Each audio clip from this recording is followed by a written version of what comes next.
Selamat datang di Spiritual Journey teman-teman. I'm so happy today because gue kedatangan narasumber cantik. Gue tuh kalau ngelihat muka bintang tamu gue hari ini, gue selalu inget first impression gue di saat ketemu sama lo. Coba kita ceritain dulu dong teman-teman. Halo semuanya. Pertama kali kita ketemu ya? Iya dong. Kita berdua sebenarnya kenal juga belum lama, mungkin betul. 1 bulanan kurang lebih. Pertemuan kita pertama cukup intens. Karena kita pertama kali ketemu udah ngotot-ngototan. Yes, betul. Lu bayangin pertemuan pertama udah main tunjuk-tunjukkan. Gimana nggak mau bikin lupa gitu. Biasa kan orang pertama kali ketemu senyum, yang baik-baik ya. Kita enggak, kita berdebat. Betul. By the way, Evelyn ini salah satu anak yang terpilih. Anak yang terpilih. Salah satu anak yang mempunyai talenta di atas rata-rata. Kira-kira setuju nggak kalau statement gue begitu tuh? Mungkin dikaruniai sesuatu yang lebih dan dipercayakan. Yes, gitu. Betul. Sama oleh Tuhan yang Iya. Oke, Evelyn, ceritain ke kita pertama kali lu merasakan atau lu melihat atau merasakan atau apapun itu yang berhubungan dengan tak kasat mata. Oke. Mungkin aku cerita sedikit ya, boleh, tapi boleh. agak panjang. Boleh, it's okay. Wow, tenang. I have always time, gitu. Bahasa apa ya coba gue itu? Jadi sebenarnya awal mulanya tuh pandemi hit kita semua. Hidupku juga di hit kayaknya. Nah, jadi awalnya itu dari dulu memang aku punya masalah untuk di bagian emosi. Jadi dari kecil tuh sering banget berantem sama mami. Jadi kalau misalnya berantem sama dia tuh udah tuh pasti saut-sautan. Udah papiku juga mungkin udah kayak aduh nih dua gitu, kayak Tom and Jerry istilahnya. Tom and Jerry. Sampai gede sekalipun. Tapi mamiku tuh kebetulan tipe yang dia walaupun dia galak, dia juga maksudnya ngajarin anaknya yang benar, tapi dia tuh nggak pernah menyerah untuk gimana nih cari cara supaya anakku tuh bisa lebih baik. Dia sendiri mungkin punya ya namanya kita ya kalau anak 90-an kan ya kita masih merasakan lah yang disabet-sabet lah. Oh iya dong, justru tapi bikin mental lo kuat. Benar, bikin mental kuat. Justru yang kita kayak mau pakai sabetan, mau pakai ban pinggang, ditabuk pakai tangan. Betul, saya sering. itu kayak gitu udah makanan kita banget gitu kan. Betul. Cuman ya itu yang aku sadari bahwa kalau misalnya mereka juga nggak melakukan hal itu, aku juga nggak ada untuk sekarang ini untuk jadi seorang Evelyn. Betul. Nah pada saat itu emosi aku di satu titik kayaknya around 2019 itu nggak terbendung lagi. Tiap hari kerjaannya cuma marah-marah, ketemu orang marah. Terus udah gitu mungkin semua dia mau ke keluarga mau apa, mungkin benda mati juga kalau ada yang salah bisa dibawa salahin. Anjir, benda mati, kan berarti itu udah nggak sehat ya. Kalau misalnya kita udah kayak ketemu sesuatu masalah atau suatu barang yang sebenarnya dia nggak salah, tapi kita ngerasa itu salah. Shit man. Tapi untung pada saat itu mungkin aku menyadari kayaknya ini something wrong. Pada saat itu mamiku itu ada kenal sama temannya. Temannya ini juga gift-nya itu baru muncul belakangan. Baru spiritual awakening juga. Nah pada saat itu dia mungkin ngelihat aku. Terus dia bilang sama mamiku gini, wah anak lo yang ini sih keras loh. Coba deh gue kenalin dulu, dia ngobrol dulu sama orangnya ini. Jadi orangnya ini untuk kayak bisa life coach. Nah terus udah tuh di set up untuk pertemuan. Tenang Mas Ade, bukan cuma sama Mas doang yang pertama kali kita ngotot-ngototan. Sama dia pun mau handle emosi itu juga ngotot. Jadi pas pertama kali ketemu mamiku udah bilang sama temennya, nggak apa-apa ya, dia ngobrol dulu. Kalau misalnya nanti dia nggak cocok, ya udahlah ya nggak apa-apa gitu kan. Udah tuh begitu pertama kali aku ngomong kan sama dia, jadi pengalaman kamu apa? Kamu bisa life coachin orang, emang kamu punya pengalaman trauma apa? Gimana cara nyelesainnya?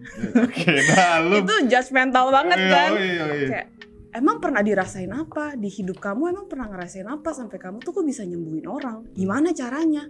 Maksudnya orang gak make sense kan, karena aku merasa orang ketemu psikolog, orang ketemu psikiater, mereka menurut pribadiku, opinion, mohon maaf kalau salah, cuman maksudnya aku nggak melihat benar-benar untuk diselesaikan secara keseluruhan ya. Mungkin akan cuma membantu dia untuk tenang. Tapi kita nggak tahu apakah akar masalahnya itu benar-benar sampai clear atau tidak. Itu. Terus udah gitu, aku ngobrol sama semua segala macem. Dia bisa ngambil istilahnya hati dan pikiranku lah untuk mendapatkan pengertiannya seperti ini, emosi seperti ini. Akhirnya aku menjalani coach sama dia kayak terapi lah ya. Tapi dia bilang ini harus komit ya 6 bulan, 1 bulan 2 kali kita ketemu. 1 kalinya itu sekitar 2 jam. Jadi untuk beresin semua emosi. Nah dari situ aku tuh belajar banyak bahwa ternyata emosi itu bukan datang dari kita saja. Bisa nih bawaan dari orang tua kita, leluhur kita, dan berbagai macam. Kebetulan yang aku temukan yang paling kuat itu adalah dari leluhur sama dari mamaku. Betul dong. That's why nih gue garis bawahi nih karena udah stop sampai di sini dulu nih ya nggak, maksudnya gue garis bawahi dulu terbesarnya itu leluhurnya. Kenapa? Di awal pertemuan gue ketika gue ngeliat menarik nih batu nih, gue bilang gitu kan. Gue tahu case-nya apa, lu banyak cerita di situ, terus tiba-tiba lu bayangin orang lagi curhat nih, dia lagi curhat, terus tiba-tiba dia yang gue salahin kan, bikin wah pokoknya. Terus pada akhirnya di terakhir dia bilang, oh maksud Mas Adi itu begini. Karena apa? Yang gue lihat itu sebenarnya bukan sosok Evelyn-nya, yang gue lihat itu sosok di belakang lu nya, gitu yang wah sangat menarik perhatian saya nih gitu loh. Ini batu banget nih. Kan orang tua dong, harus tinggi, nggak bisa. Iya bener. Lu siapa anak kecil mau nolong cucu gua gitu ya, ibarat katanya. Kurang ajar emang.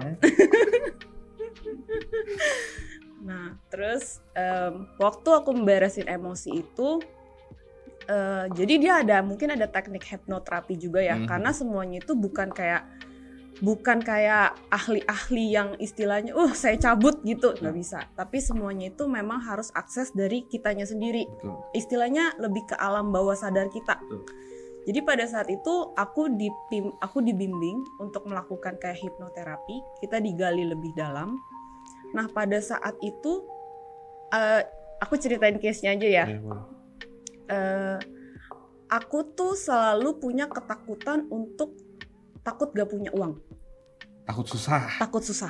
Takut susah. Semua manusia takut susah tenangnya. Itu kan cuma lu. Takut susah. Tapi kan repot kalau misalnya kayak ya bersyukur misalnya kita ketemu pasangan atau kita dikaruniai yang memang semuanya sudah ada. Tapi kan kalau takut susah itu sangat menghambat kita untuk berkembang. Ya kan?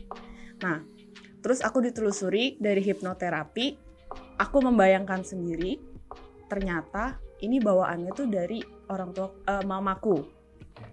Di situ aku bisa merasakan bahwa aku tuh di dalam perut mama. Kurang lebih aku bisa ngerasain aku tuh sekitar berumur 7 bulan.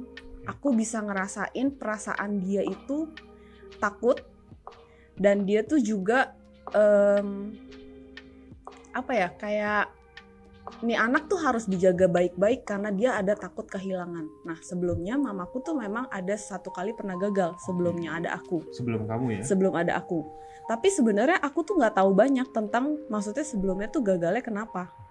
Tapi di situ aku bisa ngerasain dan begitu dikonfirmasi, iya benar. Gitu. Ya kita nggak perlu tahu lah ya masalahnya apa. Cuman ini yang dirasakan bahwa maksudnya kan nggak semua orang bisa merasakan seperti itu. Betul. Tapi kan yang aku experience itu adalah experience-ku sendiri. Betul. Gitu. Dari situ baru ketahuan akar masalahnya seperti itu dan dibereskan emosinya. Jadi segala kayak rasa-rasa yang nempel, maksudnya kayak ketakutan uang apa segala macam, itu bukan ketakutan aku. Tapi itu ketakutan mamaku dulu, dia pernah mengalami hidup seperti itu. Pada saat mengandung kamu. Betul. Jadinya efek energinya itu ada setelah kamu lahir. Betul. Karena Nah, itu menariknya kita ngomongin spiritual ya, kita akan apa mempelajari atau bukan mempelajari ya, kita akan tahu tuh energi itu bisa mengendap loh, dan endapan energi itu bisa berdampak ke kalau cewek misalnya lagi hamil, dia nanti melahirkan nanti punya bad dampak gitu loh. Jadi menarik banget sih sebenarnya. Makanya mungkin karena aku sudah merasakan, jadi kalaupun semuanya di luar sana, kalau memang kalian mau punya anak dan kalian untuk menjadi orang tua sebenarnya nggak gampang. Betul. Kalian harus benar-benar punya mental yang kuat supaya anak kalian tuh istilahnya nggak diturunkan dan tidak ditempelin sesuatu aura-aura vibrasi negatif yang punya kalian, yang sebenarnya itu bukan buat dia. Setuju banget, setuju, menarik banget sih sebenarnya perjalanan Evelyn ini. Berarti berawal dari mental health lah ya, bisa kita bilang mentalnya dihantam dulu, baru setelah mental dihantam baru muncul spiritual awakening ya, betul ya. Nah, setelah lu mengetahui segala apa ya, kekhawatiran lu, traumatis lu, atau yang gua notice sih adalah emosi lo ya. Setelah lo memberesi emosi lo, apa yang terjadi dengan the new Evelyn? Setelah aku beresin emosi, kayaknya itu sekitar 6 bulan juga udah beres. Tapi masih banyak hal yang istilahnya kan itu endapan yang akarnya doang. Tapi kan tiap hari kita berinteraksi, kita melakukan kegiatan, tuh emosi juga tetap ada. Jadi nggak berarti kita punya masalah mental health dulu, terus diberesin terus selesai. Kita nggak menjalankan kewajiban yang memang sebenarnya bisa kita lakuin sendiri setiap hari. Betul, setuju. Jadi sampai sekarang pun aku masih ngelakuin itu. Tapi memang kadang-kadang tetap ada lost control. Karena memang basically-nya manusianya begitu. Manusiaku kalau menurutku kayaknya memang tantangan untuk dihandle itu emosi. Jadi karena sama kayak gue juga dan gue ngaku ke lo ya, maksudnya munafik lah ketika manusia ngomong gue nih udah suci, gue nih nggak emosian, gue nggak nafsuan, tai kucing, katain aja gitu loh. Maksudnya nggak mungkin manusia lepas dari kemanusiaannya, itu nggak mungkin, karena harfiahnya kita manusia disusupi oleh benih-benih yang kagak enak, pokoknya gitu lah kayak gitu. Jadi gimana kita memproses itu semua menjadikan hasil yang lebih bagus kan? Iya. Gue sih suka banget dengan keingintahuannya Evelyn. Bukan keingintahuan ya, karena masalah itu pada akhirnya dia setiap kali sering mengintrospeksi diri, berarti kan? Iya. Sering merevisi apa sih sebenarnya yang harus gue lakukan gitu ya. Iya. Nah, kasih kita tahu deh tipsnya dari lo ketika lo lagi ada di posisi yang di bawah gitu, misalnya entah lagi emosi, entah lagi gimana, kasih tahu triknya ke kita, gimana sih cara lo menghandle itu? Oke. Kalau dari aku pribadi, di saat sebenarnya aku ngalamin satu mental health, itu juga banyak masalah yang bertubi-tubi. Tapi kalau untuk pesan di mental health-nya sendiri, kalau kalian sudah merasakan seperti itu, it's okay untuk seek help. Better to ngomong bahwa aku punya masalah nih, aku mau cari jalan keluar, aku mau untuk bisa diselesaikan. Karena untuk kalian bisa sembuh, kita tuh nggak bisa orang-orang yang bantu kalian untuk dengan tanpa apapun, tanpa allowance diri kalian nggak buka diri, kita tuh nggak bisa masuk. Betul. Kalau kalian nggak minta pertolongan, istilahnya seperti itu. Terus di dalam masalah yang memang mental health juga, aku tuh sebenarnya kayak udah jatuh ketimpa tangga sih sebenarnya pada saat itu ya. Karena memang selain mental health yang hit me hard juga pada saat itu, kayak pekerjaanku juga terganggu. Jadi aku juga pernah mengalami istilahnya dari titik yang tadinya kuliah enak, kerja juga enak, tiba-tiba aku kena satu masalah juga ada di keluarga, yang itu dimana aku harus belajar menurunkan ego dan mengorbankan diriku sendiri untuk kepentingan satu keluarga. Istilahnya seperti itu. Dan itu tidak mudah. Sulit banget. Masalahnya I feel you gitu loh. Ketika lo menurunkan ego itu nggak segampang ngebalikin telapak tangan. Apalagi kan aku anak pertama ya. Jadi kan semuanya kan biasanya anak pertama gua duluan nih yang dapat gitu. Sedangkan sekarang harus mengorbankan, kayak gak bisa nih kalau semuanya melulu tentang gua, gak bisa. Nanti yang lain tuh semuanya ikutan jatuh. Dan apa yang kita punya kekuatan sekarang cuma satu orang dibanding sama semuanya, kita gak akan bisa nolong.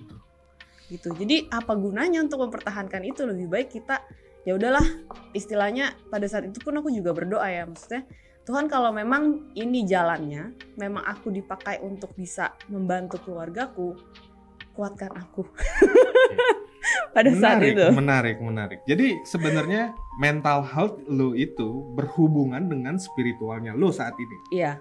Atau mental health lo itu triggernya untuk spiritual awakening-nya itu timbul gitu ya.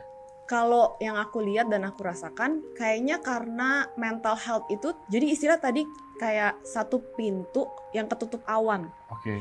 Jadi begitu emosi kita semua dibersihkan, baru kelihatan gitu loh, muncul dia ke permukaan. Bahwa sebenarnya dari dulu memang sudah ada. Betul. Tapi kita semua nggak sadarin. Betul, setuju banget. Setuju. Menarik banget sih Evelyn. Gue tuh membayangkan ketika anak pertama terus punya masalah dengan emosi, itu tuh kan nggak gampang banget lu mengontrol itu. Kenapa itu lu pada akhirnya mencoba untuk membersihkan emosi lu itu ya, maksudnya dengan metode apapun itu. Karena menurut gue setuju dengan lu harus speak up dulu ketika lu kena masalah atau kena mental health itu, lu harus speak up dulu. Kalau itu tidak melulu tentang malu masalah gue ini ya personal gue, itu kan salah sebenarnya. Iya. Jadi itu kenapa teman-teman di rumah, kalau teman-teman di rumah sana ada masalah mental, ada masalah trauma atau apa, jangan segan-segan kontak ke teman-teman, sahabat-sahabat, sharing, minta cari tahu apa sih sebenarnya yang terjadi, bla bla bla bla bla. Karena spiritual itu is not about spiritual gitu loh. Itu lo juga bisa masuk ke mental dan lain-lain, sugesti dan lain-lain. Benar ya? Karena lo udah merasakan itu kan. Iya. Dan makanya kalau misalnya orang anak muda zaman sekarang nih kan bilang, ih kena nih, kayaknya mental gue kena nih, gue butuh healing. Yes. Ke puncak gitu misalnya. Itu akan cuma sementara. Betul, karena setuju. akar masalahnya itu belum kita ulik secara dalam, belum dihilangkan. Sebenarnya akarnya tuh apa sih? Betul. Oh mungkin pesan dari aku juga, kalau dari pengalamanku juga, aku sangat bersyukur punya keluarga yang sangat suportif. Aku merasa aku punya istilahnya orang tuaku juga sangat mendukung sih dari dulu. Maksudnya di saat aku punya masalah, terus aku punya problem semua, aku bisa ceritakan ke mereka secara benar-benar terbuka. Vulgar lah ya. Iya, benar-benar emang nih aku ngerasainnya kayak gini. Terus aku kan rasanya kayak gini. Marah juga semua, kayak istilahnya kita buang sampah kan juga pasti orang rumah dulu, orang terdekat pasti yang kena sebelum orang lain yang jauh. Cuman mereka sangat support sih. Maksudnya ya kalau kalian punya keluarga yang benar-benar support, kalian benar-benar harus bersyukur sih. Betul. Karena gue juga pernah mention ya beberapa minggu yang lalu, gue mention ke lu ya, gue bilang lu mah enak disupport sama bokap lu. Om, apa kabar Om? Halo Om, terima kasih sudah datang ke studio kami.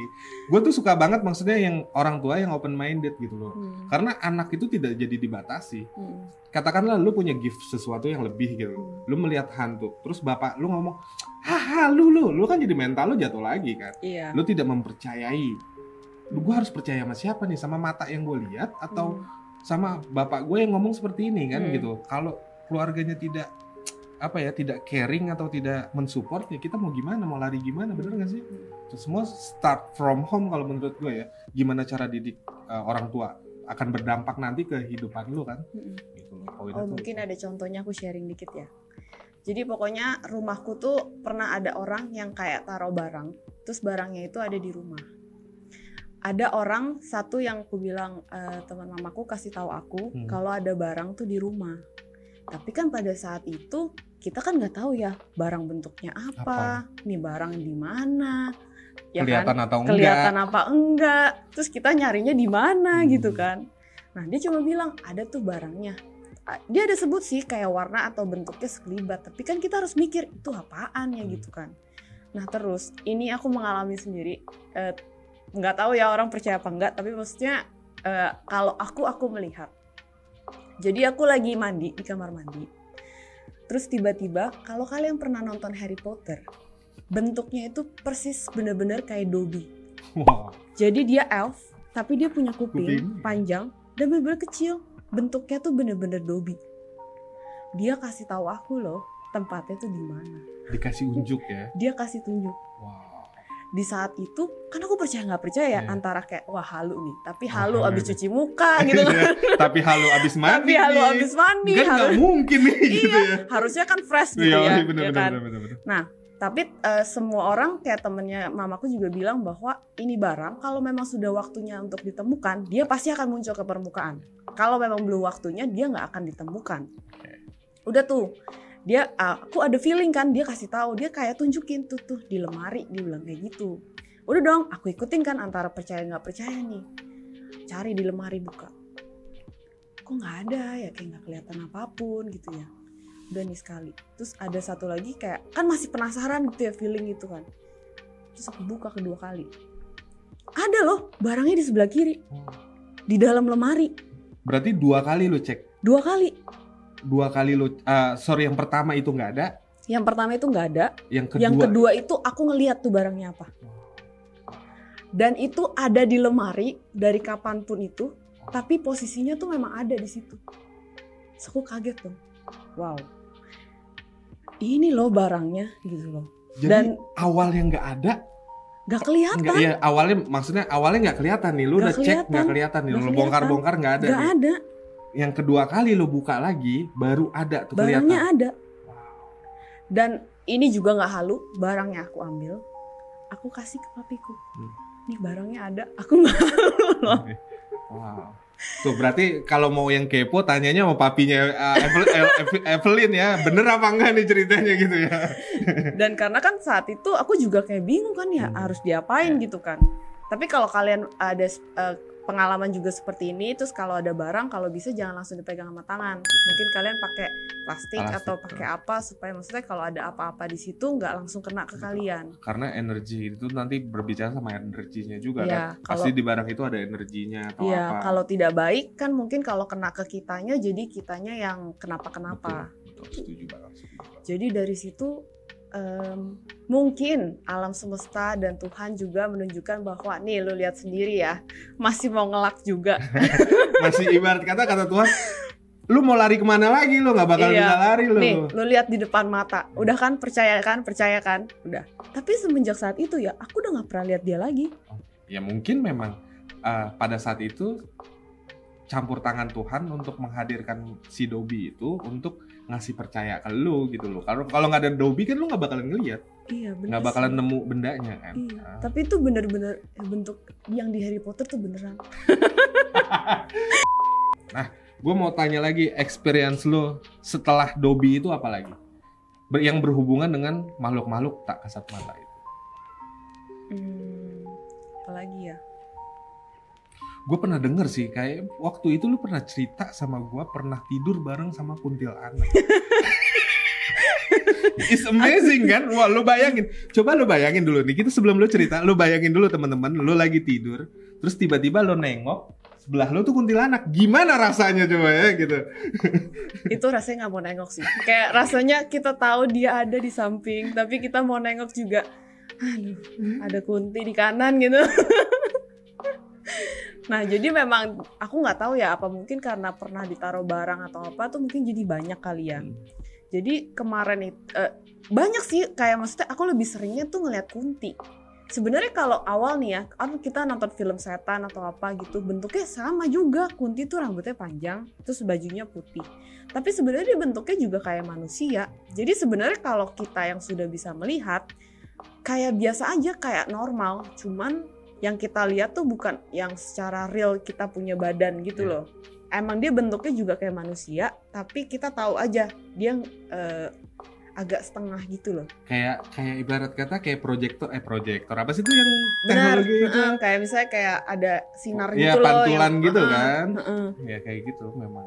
Lebih kayak gitu. Nah, jadi ya banyak sih, kayak misalnya aku lagi tidur, ntar tiba-tiba aku kebangun jam 3 subuh gitu. Ada aja ntar di sebelah kanan.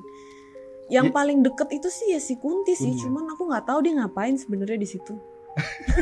Suka kali ya sama lo ya? Mungkin ya, atau oh ya, ini satu lagi. kenapa kita jadi orang harus membereskan mental health di saat kita memang punya masalah? Karena sebenarnya kalau kita membawa vibrasi negatif, misalnya nih kita emosi, kita dendam atau sakit hati, sebenarnya setan tuh demen, ada orang istilahnya bilang nempel. Yang nempel itu vibrasi karena kalian punya sakit hati yang sama dia. Keren. Jadi di saat dia bilang kuntilanak nih nempel, aku secara waktu itu membereskan, aku tuh bisa nanya sama si Kunti ini, kamu kenapa? Emosi yang kamu rasakan tuh apa?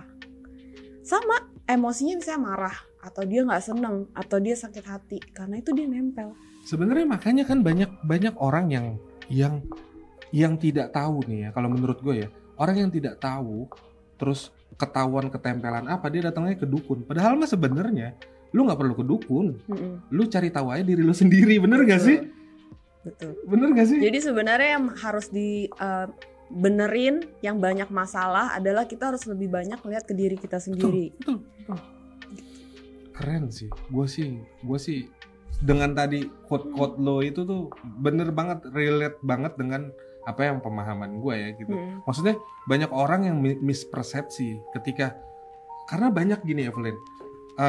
Contoh kejadian sama beberapa waktu lalu, ada orang datang ke gue tiba-tiba, Mas Ade, saya mau tanya, Mas Ade kan belajar spiritual. Spiritual berarti Mas Ade tidak mengakui adanya Tuhan dong. Saya ditanya kayak gitu. Saya bilang, apa yang menyebabkan saya tidak percaya dengan Tuhan? Ya Mas Ade percaya sama hal-hal gaib, maksudnya percaya yang selain Tuhan. Saya bilang, kita tahu bukan berarti kita percaya dong. Betul. Kita tahu merekanya ada di semua kitab suci. Gue yakin ada bab yang membicarakan tentang hal-hal yang tak kasat mata. Islam contohnya, lu juga kan Kristen Katolik kan ya, ada juga babnya itu. Banyak banget persepsi yang salah tentang spiritual. Ketika lu memperdalam spiritual itu kan artinya kan diri sendiri. Iya. Cakrawala diri itu dibuka-bukain. Menarik banget sih. Gue sih maksudnya di sini gue menghadirkan Evelyn ya teman-teman di rumah untuk ngasih tahu, untuk apa ya, untuk teman-teman di rumah ketahui juga bahwasanya indigo tuh ya bener ada. Sebenarnya mungkin dari lewat indigo itu sebenarnya mereka bersaksi atau mereka sharing cerita, itu sebenarnya pelajaran buat manusia-manusia lain untuk mengetahui bahwa dua dunia itu sebenarnya ada loh. Iya, setuju. Dan jangan saling mengganggu. Setuju. Jadi istilahnya kita nggak ganggu dia juga nggak ganggu kita. Betul. Setuju. Tapi kan balik lagi ke manusianya sendiri. Kalian percaya nggak? Atau maksudnya kalian tetap ngeyel? Betul, setuju banget. Gue sih setuju banget sama poin ini sih. Karena ya itu, kebanyakan kita kan apalagi lagi rame pesulap merah dan Gus Samsudin yang pada akhirnya banyak orang yang nyecer gue juga gitu, terutama lu mah bla bla bla, halu lu gini. Ya terserah, ini kan our journey ya. Ini perjalanan kita. Lu nggak bisa merasakan gitu. Ini yang gue rasakan. Nah, balik lagi tuh, manusia biasa judgmentalnya tinggi. Jadi sebenarnya apapun yang kita rasakan, ini pelajaran dari yang coach aku ya, dia bilang semua yang kita rasakan anggap itu data dan itu valid buat diri kita sendiri. Tidak usah dijudge. Dan kalaupun orang mengalami sesuatu hal, anggap itu benar dan valid untuk diri dia sendiri. Tapi kita nggak punya hak untuk menghakimi dia itu A, B, C, D, E gitu loh. Yang punya hak buat menghakimi dan nantinya ada penghakiman itu cuma terakhir waktu di atas. Good Kita point. tuh sebagai manusia tuh nggak punya hak untuk hakimin kayak gitu. Betul banget. Ya karena memang pada dasarnya kita manusia kan. Iya. Bukan hak kita ngejudge si A, si B, si C gitu. Iya. Itu haknya Tuhan. Tuhan menciptakan itu punya alasan kan. Bukan kita sih nggak pantas lah ngejudge itu.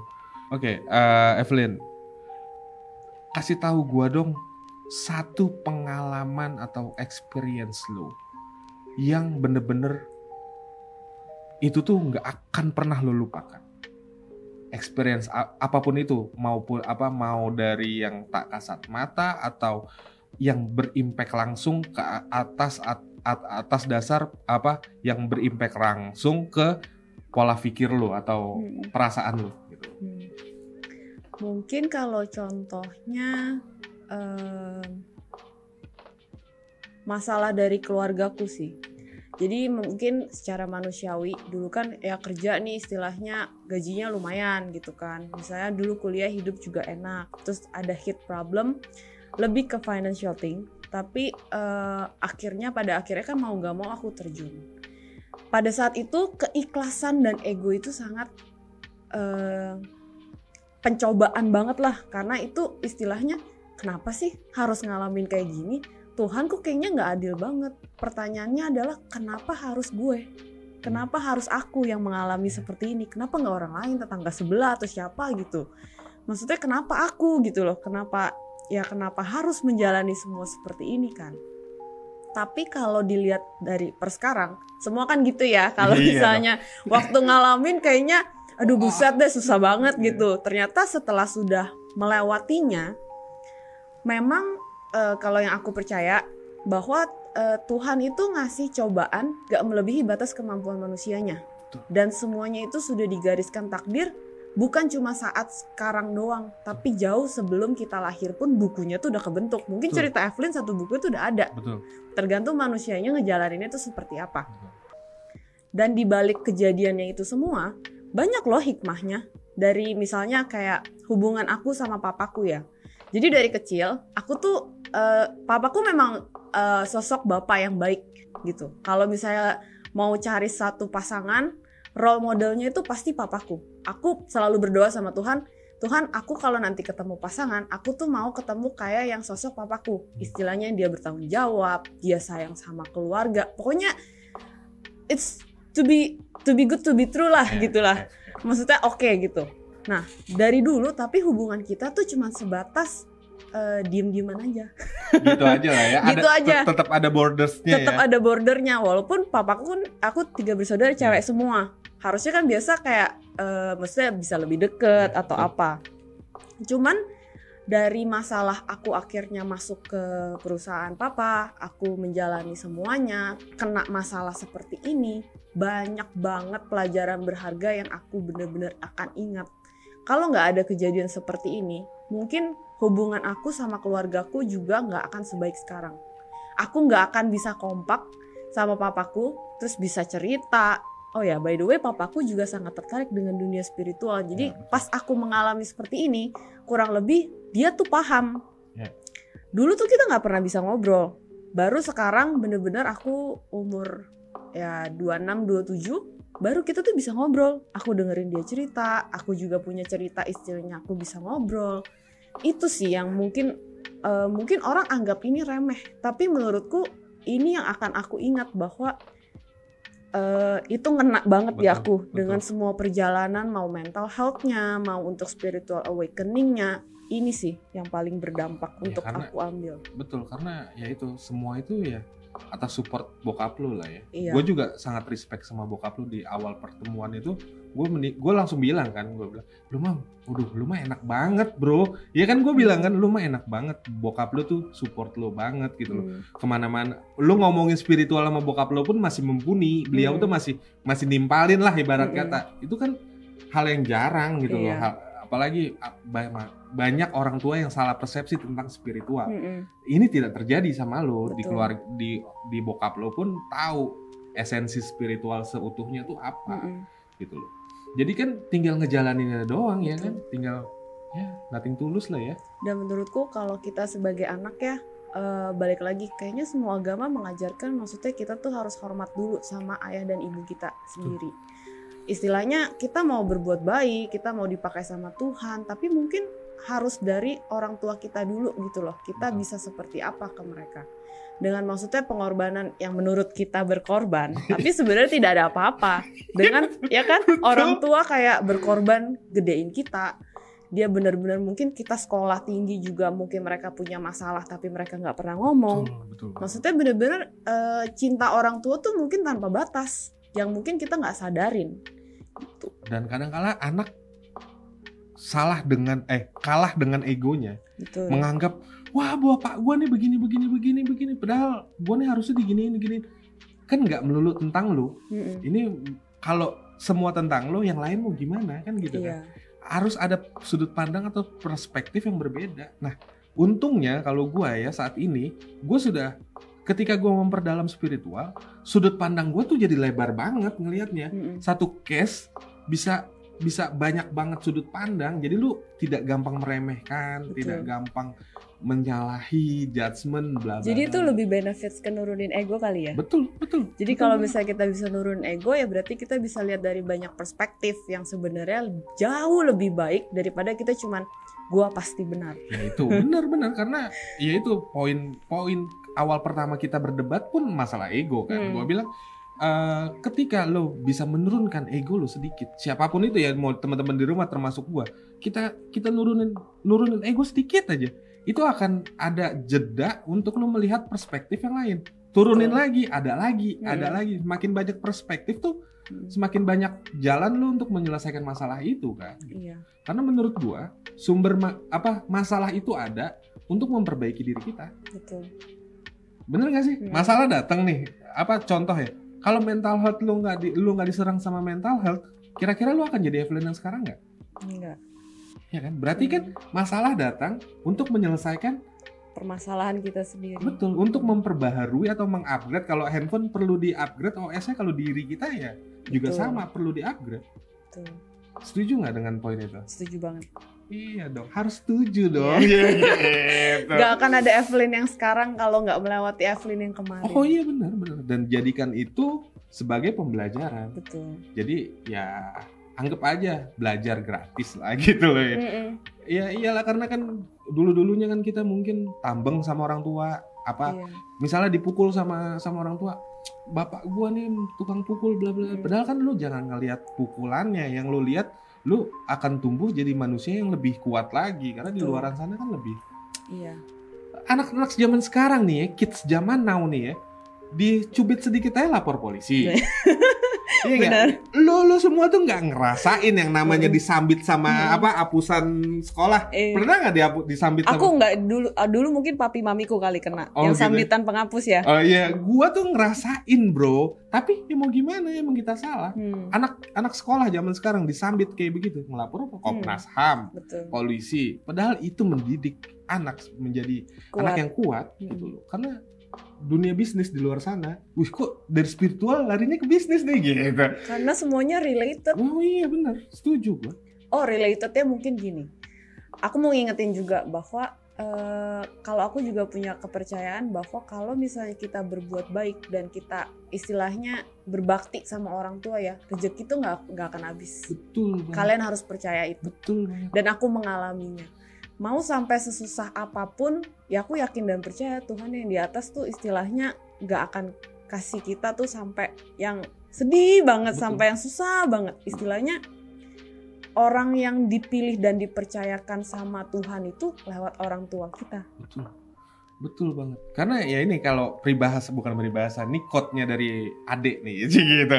Sebelum kalian bersedekah ke orang lain, sedekah dulu ke orang tua kalian. Betul. Jadi sebelum ke orang lain nih, yang deket aja dulu mak bapak lu nih sedekahin.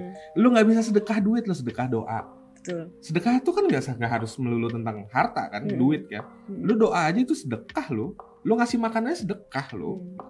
Jadi sebelum ke yang lain, yang di dalam dulu lu benahin. Betul. Sama, sebelum lu membenahi orang lain, benahin dulu diri lu sendiri.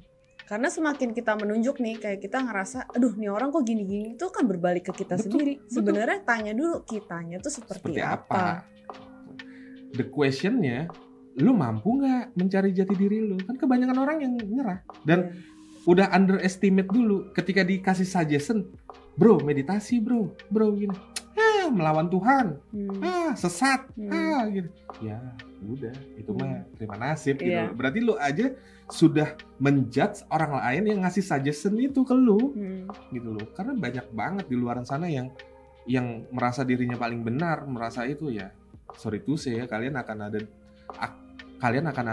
ada di level itu aja, nggak akan bisa naik. Banyak introspeksi diri sih. Betul. Setiap kita hembusan nafas kita itu kok pelajaran kok. Apakah pertanyaannya, apakah kalian pernah bersyukur atas nafas? Apakah kalian pernah bersyukur atas nikmat melihat? Kan kita nggak pernah memuji atau kita tidak pernah bersyukur secara langsung ke Tuhan. Kalau ngomong bersyukur mah nggak penting gini, wes gak usah hidup bro.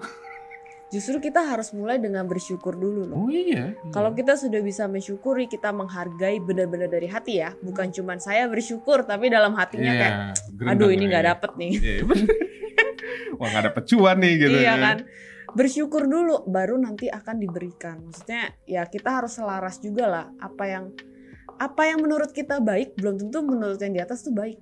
Apa yang menurut dia baik, belum tentu buat kita baik. Nah, gua sih seneng banget ya hari ini kedatangan Evelyn. Beneran, karena ini akan karena di Evelyn ini banyak banget informasi yang kita dapetin yang bikin kita, oh ternyata mental health itu nanti ada hubungannya dengan spiritual juga ternyata ya. Ternyata spiritual itu tidak melulu tentang hantu. Betul. Tidak melulu tentang hal-hal gaib gitu lah ya. Spiritual itu kan lebih ke diri sendiri. Iya. Lo membuka cakrawala diri lo sendiri gitu loh. Jadi sudut pandang lo semakin luas, ego lo semakin turun, itu kan jadi dampak positif banget ya buat lo ya. Sebenarnya sih apa yang aku alamin itu ya memang untuk memperbaiki diriku sendiri sih, supaya istilahnya emosi dibuang. Berarti kan aku bisa selaras nih, mau sama intuisi, mau sama alam semestanya seperti apa. Sebenarnya ya diri aku sendiri yang lagi diberesin. Nah, gua mau nanya nih ya sama lo. Ini pertanyaan pasti menarik. Banyak orang salah mempersepsikan tentang yang gaib bisa narik rezeki. Yang menurut nih the question-nya, yang gaib menarik rezeki atau diri lu sendiri yang menarik rezeki? Mungkin lebih ke diri kita sendiri sih. Soalnya balik lagi ya, vibrasi manusia itu harusnya jauh lebih tinggi daripada mereka. Tuh. Kalau misalnya kebetulan nih sueknya kita lagi lihat dia, sebenarnya itu dua-duanya suek. Vibrasi kita lagi rendah, dia juga rendah, kebetulan kelihatan. Gitu. Wah, tampangnya jelek, bolong apa sih? Wah, udah. Kayak gitu kan. Itu sebenarnya kita suek gitu. Betul. Tapi kalau enggak, manusia tuh jauh lebih tinggi vibrasinya. Jadi kalian tuh sebenarnya jangan takut sama hantu. Betul. Justru dia yang harusnya takut. Betul. Nah, kalau mereka pun juga menggoda kita, kalau kitanya bener, kitanya dalam keadaan posisi yang sadar penuh, waras gitu loh, gak ada emosi yang apa segala macem, kalian gak melakukan hal itu, ya berarti dirinya kalian sendiri sih. Gak mungkin dia punya kuasa untuk melakukan hal itu. Aku setuju, karena banyak orang yang salah kaprah. Misalnya contoh paling gampang, banyak orang yang pesugihan. Padahal kan bukan tiba-tiba si makhluk atau si raja itu munculin duit, padahal kan rezeki anak keturunannya ditarik semua ke atas. Betul. Yang belum waktunya. Sedangkan manusia itu lebih hebat. Lebih hebatnya kenapa? Ketika ini nanti poin terpentingnya ketika lo belajar spiritual ya teman-teman. Lo bisa mendatangkan atau lo bisa menarik segala sesuatu atas dasar afirmasi diri lo sendiri. Manifestation. Iya, gimana sih cara kita mengafirmasi, menciptakan atau menarik apa-apa impian kita gitu. Kan ada high frekuensi sama low frekuensi. Gimana caranya kita biar gue yakin gue pasti dapat sesuatu yang sesuai kemampuan gue gitu misalnya. Ya tapi harus dasar ikhlas itu. Betul. Harus ada rasa syukur di situ. Kalau nggak ada itu semua ya sama ya bohong nggak sih? Iya. Dan dirinya harus siap pada saat itu. Betul. Makanya kan harus ada mentor yang membimbing, kalau tidak ya salah arah. Lu kecebur dalam dunia spiritual ya bisa. Sebenarnya nggak menutup kemungkinan, karena lu belum bisa membedakan mana energi yang benar, mana yang tidak. Kadang-kala yang kita lihat energinya bagus, besar, ya belum tentu. Karena pernah ada waktu kita ketemu ya, lu pernah ada nanya sama gue nih ngelihat Kak Alia lagi astral, tapi gue nggak ketemu sama Kak Alia, ingat gak sih? Lu pernah ngomong gitu? Ya itu yang kayak gitu aja. Kadang-kala kita belum bisa membedakan kan. Iya. Jadi ya itulah asik sih sebenarnya. Gue sih sebenarnya kalau ngomongin spiritual tuh karena kecintaan gue akan spiritual, jadinya yang ngejalaninnya enak gitu. Let it flow aja lah.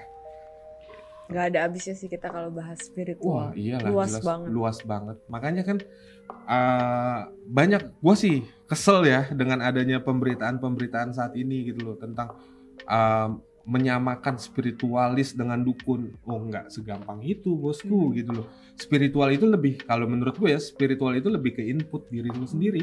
Diri lu sama Tuhan lu menghadirkan Tuhan di dalam diri lu. Gitu. Gimana caranya lu berdoa. Caranya berdoa aja kebanyakan kita salah, ya nggak sih? Betul.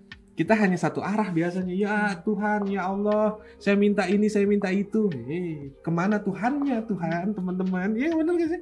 Kan harusnya lu berbicara dengan Tuhan. Ya. Iya. Dan kalau dimulai doa, biasa lebih baik lebih mengucap syukur dulu. Betul. Tuhan, terima kasih hari ini saya masih diberikan nafas, saya masih diberikan keluarga yang baik. Lebih bersyukur dulu sih. Kita kadang-kadang lupa sama syukurnya ya. Iya. Makanya banyak-banyak bersyukur, kur gitu ya. Oh, terus kan waktu itu Mas Ade juga ngingetin, jangan lupa berdoa untuk diri sendiri dulu. Oh iya benar. Baru kita doain ke orang. Aduh, jadi kayak enak mention gitu. Gak enak. Tapi itu bener loh, mungkin aku sendiri juga lupa. Jadi aku cuma mensyukuri kayak atas alam semesta, hidup semua. Tapi aku lupa bersyukur bahwa kayak makasih ya diri Evelyn sampai saat ini tuh kamu udah kuat, istilahnya seperti itu. Betul, karena ya kadang-kala kita ngedoain orang lain bisa, ngedoain diri kita sendiri nggak bisa. Betul. Kita ngajak ngomong orang lain bisa, ngomong diri sendiri nggak bisa. Padahal kalau ngomong sama diri sendiri nanti enak. Gitu. Lu ngejalaninnya jauh lebih ya begini lah. Padahal mah ya banyak-banyak bersyukur itu kembali lagi. Caranya gampang tau. Kalian tiap malam nih sebelum tidur, kalian kayak tepok-tepok aja. Makasih ya hari ini, kalian sebut nama kalian masing-masing. Makasih ya atas hari ini, misalnya contoh aku Evelyn. Makasih Evelyn, hari ini kamu tuh udah jadi orang yang kuat misalnya. Banyak berterima kasih dulu sama diri sendiri. Itu impactnya gede loh. Iya, impactnya tuh akan akan mengintrospeksi atas kejadian lo hari ini kan. Kalau lo misalnya sebelum tidur lo thank you ya bro, padahal kan ngomong thank you-nya itu sambil kita pikir hari ini kita udah melakukan apa aja sih, gitu loh. Tapi kalau ada yang salah, oh besok gue nggak boleh begini nih. Sebenarnya gue selalu ngasih suggestion tuh yang diri kita tuh sumber informasi, diri kita tuh sumber segala-galanya, jagat kecil lah, jagat besarnya ya alam semesta, jagat kecilnya diri kita. Nah, ya udah, gimana cara kita appreciate dengan diri kita sendiri? Iya. Kita bersyukur aja dulu. Bersyukur kan ngelepas. Nah, ketika ngelepas itu nanti siapa tahu Tuhan lagi berbaik hati, nih gue kasih karena lu udah melepas gitu ya. Gitu. Tapi Tuhan kasih juga saat kalian siap. Oh iya dong. Tuhan kasih terus kita, aduh bentar ya, bentar. Aku belum siap gitu. Iya, karena kan ketika Tuhan ngasih ya Tuhan, menurut Tuhan tuh ya itu yang terbaik gitu loh. Kalau lu nggak siap, waduh berat bro, berat. Sumpah. Jadi jangan sedih dulu kalau memang kalian belum dikasih sekarang, berarti waktunya kalian untuk mempersiapkan diri. Sama di dalam bisnis. Ini papiku pesan selalu kayak gini. Biasanya kita kayak anak muda kalau kita bisnisnya, kalau lagi rame, rame banget gitu ya. Giliran sepi, wah cry tuh. Iya, betul. Tapi papiku bilang, ini yang selalu dia tanamkan ke kita ya. Justru kalau misalnya lagi sepi, kalian gak usah sedih. Ini waktunya yang baik untuk kita berbenah. Wow Om, keren banget kata-katanya, sumpah. Keren banget, apa ya. Jadi itu kita tanamkan banget sih di kepala. Tapi ya benar. Tapi bener sih, bener. Kadang-kadang kan kita dagang nih, rame seneng nih, wah dagangan habis jam 8 nih. Pas giliran sepi, aduh ngapa sepi banget sih. Padahal kalau dipikir kita bisa bebenahan dapur, kita bisa bebenahan halaman restoran yang kotor, atau sistemnya mungkin yang ini, atau auditing kan. Ya, jadi itu apply buat semua hal. Wah Om, gila, keren banget sih Om. Thank you banget ya Evelyn sudah mau main ke studio kita. Sama-sama. Kapan-kapan kita sharing-sharing lagi ya. Boleh. Karena jujur Evelyn ini banyak banget surprise yang gue temukan gitu loh. Ternyata tuh dibalik kekeras kepalaannya sih gitu. Itu nggak boleh judgmental. Enggak, maksudnya dibalik kekeras kepalaannya, tapi ternyata ada angel di dalamnya. Itu kan udah nggak just udah nggak judging dong. Gak apa-apa, semua orang emang bilang kayak ih mukanya dia tuh emang galak gitu. Tapi kalau udah kenal enggak. Gue jamin, gue garansi nggak sebatu itu kok. Asik, orangnya asik banget untuk sharing. Nah, kembali lagi teman-teman di rumah sana yang sedang mengalami spiritual awakening, banyak-banyak sharing, setuju nggak? Boleh. Justru itu harus banget. Ya, jadi biar tidak tidak merasa kita halu, kita gila, kita apa. Jadi dan banyak-banyak kalian sharing. Nggak sendiri juga. Banyak. Ada nih contohnya nih. Ya. Teman-teman di rumah jangan lupa like, comment, and share sebanyak-banyaknya, subscribe. Thank you buat Evelyn. Nanti link Instagramnya Evelyn akan gue taruh di deskripsi ya teman-teman. Jadi kalau ada yang di rumah sana yang lihat, wah cantik juga nih, ya boleh sampai susah gua dikepo-kepoin ya teman-teman. Boleh. Oke, gua Adek pamit. Thank you banget Evelyn Thank sudah you. main ke studio. Assalamualaikum warahmatullahi wabarakatuh. Salam rahayu, rahayu, rahayu. Wow, amazing.